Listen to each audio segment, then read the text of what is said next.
Deere students, welcome to my channel. तर विद्यार्थी मित्रांनो, आज आपण जनरल सायन्सचा 4th लेसन ज्याचं नाव आहे डिझास्टर मॅनेजमेंट हा पाहणार आहोत। आणि ह्या पाठातील आपण सुरुवातीला जे कठीण शब्द आहेत त्यांचे अर्थ पाहणार आहोत। ओके, तर now let us see. Management मतलब आपला फर्स्ट वर्ड आहे डिझास्टर म्हणजेच आपत्ती, सेकंड आहे मॅनेजमेंट व्यवस्थापन, सिच्युएशन म्हणजे परिस्थिती, अर्थक्वेक म्हणजेच भूकंप, शडर म्हणजे शहारा, अंगावर शहारा आणणारा असा काही तो भूकंप वगैरे असतो। त्यानंतर डिल्यूज म्हणजे महापूर, रॅम्पंट म्हणजे अनियंत्रित, रेयॉट्स म्हणजे दंगल। ओके, आणि त्यानंतर आपला नेक्स्ट वर्ड आहे एक्सप्लोजन, स्फोट, असॉल्ट म्हणजेच हल्ला, सिस्मिक भूकंपीय, ट्रिमर्स म्हणजे कंप, क्वेक म्हणजेच भूकंप, क्रस्ट म्हणजेच पृष्ठभाग, ड्रेनेज निचरा म्हणजे आपण पाणी असतं गटर वगैरे मधलं, पाईपांमधलं पावसाळ्याचं पाणी, यांचा निचरा कशा पद्धतीने आपण करतो तर ड्रेनेज या अर्थाने तो घेतला। इन्फ्रास्ट्रक्चर म्हणजेच पायाभूत सुविधा, इरोजन म्हणजे धूप। तर इथं धूप याचा अर्थ ऊन वगैरे असा नाही होत, तर धूप म्हणजेच काय, जेव्हा खूप भरपूर मोठ्या प्रमाणावर जेव्हा पाऊस पडतो तेव्हा ते जमिनीचा, सॉइलचा, मातीचा बराच असा वरचा थर वाहून निघतो। ओके, त्याला जमिनीची धूप होणे असं म्हणतात। ह्या अर्थाने तो इथं यूज करण्यात आलेला आहे। त्यानंतर पहा, एपिडेमिक म्हणजेच साथीचे रोग, जसं आता कोरोना आलेला होता, साथ होती ती एक प्रकारे। ट्रिमेंडस म्हणजेच प्रचंड किंवा भयंकर, डिस्ट्रप्शन म्हणजेच व्यत्यय।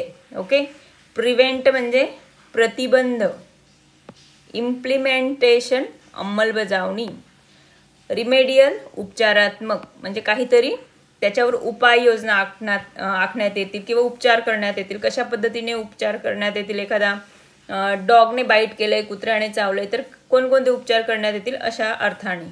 प्रिकॉशन्स म्हणजे काळजी। नेक्स्ट वर्ड आहे हिड म्हणजे लक्ष्य, मेट्रोलॉजिकल म्हणजे हवामानशास्त्रीय, एक्सटिंग्विशर म्हणजे विझवणारा, फायर एक्सटिंग्विशर म्हणतो आपण म्हणजे आग विझवणारा, ब्लीडिंग म्हणजे रक्तस्राव, स्कॅल्ड म्हणजे भाजणे, बर्न म्हणजे पण भाजणे होतं बाळांनो, कॉटन स्वॅब म्हणजे कापसाचा गोळा, अँटीसेप्टिक जंतुनाशक, एखाद्या वेळेस डॉगने बाईट केलं असेल किंवा त्यानंतर जळालं असेल तर आपण अँटीसेप्टिक क्रीम यूज करत असतो, तर ते जंतुनाशक असतं।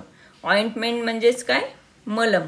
ओके, त्यानंतर आपला नेक्स्ट वर्ड आहे स्टेरलायझेशन निर्जंतुकीकरण, ब्लिस्टर्स म्हणजे फोड। लक्षात ठेवा ही नावं, ही स्पेलिंग्स, आणि आपल्या रोजच्या बोलण्यातून आपण ती यूज करायला हवीत। स्टिम्युलेट म्हणजे उत्तेजित, सनस्ट्रोक म्हणजे लू।